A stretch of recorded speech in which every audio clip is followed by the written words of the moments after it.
Serial उड़ने की आशा के आने वाले ट्रैक में कहानी एक बड़ा मोड़ लेने वाली है। एक और रोशनी पैसों के इंतजाम में परेशान है ताकि चिट्टी को उसका हक चुका सके, तो वहीं दूसरी तरफ तेजस अपने बढ़ते कर्ज के बोझ से दबा जा रहा है। क्रेडिट कार्ड का लोन उसके सिर पर ताले की तरह लटक रहा है। हर रोज वो यही सोचता है कि आखिर इतना पैसा आएगा कहाँ से। हर जगह हाथ फैलाने के बावजूद उसे कोई सहारा नहीं मिलता। इसी बीच तावड़े बार बार फोन कर तेजस पर दबाव डालता है। उसका सख्त लहजा सुनकर तेजस के मन में डर और गहराता जाता है। पहले तो वो बहाने बनाता है, लेकिन धीरे धीरे कॉल उठाना ही बंद कर देता है। तभी एक दिन मार्केट में अचानक तावड़े से उसकी आमने सामने भेंट हो जाती है।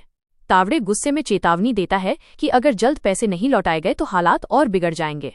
तेजस उस पल कांप उठता है और किसी तरह खुद को संभालता है। घर लौटकर वो रेणुका के सामने अपनी समस्या रखता है और उम्मीद करता है कि शायद वो मदद कर दें, लेकिन रेणुका साफ मना कर देती है और कहती है कि हर किसी को अपनी परेशानियों से खुद निपटना चाहिए। इसी दौरान तेजस को आकाश और रिया की डायमंड रिंग याद आ जाती है। उसके मन में ख्याल आता है कि अगर वो रिंग हाथ लग जाए तो उसे बेचकर लोन चुका सकता है। यही सोचते सोचते उसके भीतर चोरी का बीज अंकुरित हो जाता है। अगले दिन मौका पाकर तेजस चुपचाप रिया के कमरे में जाता है और सावधानी से रिंग उठा लेता है। उसका दिल तेजी से धड़क रहा होता है, मगर साथ ही उसे सुकून भी मिलता है कि अब उसके पास तावड़े को चुकाने का साधन है। लेकिन शाम होते ही खेल बिगड़ जाता है। रिया डिनर के लिए तैयार होते समय रिंग ढूंढती है, मगर वो गायब होती है। आकाश भी चौंक उठता है। दोनों मिलकर कमरे की छानबीन करते हैं, पर कुछ हाथ नहीं लगता। रिया का चेहरा उतर जाता है और आकाश भी अंदर से बेचैन हो जाता है।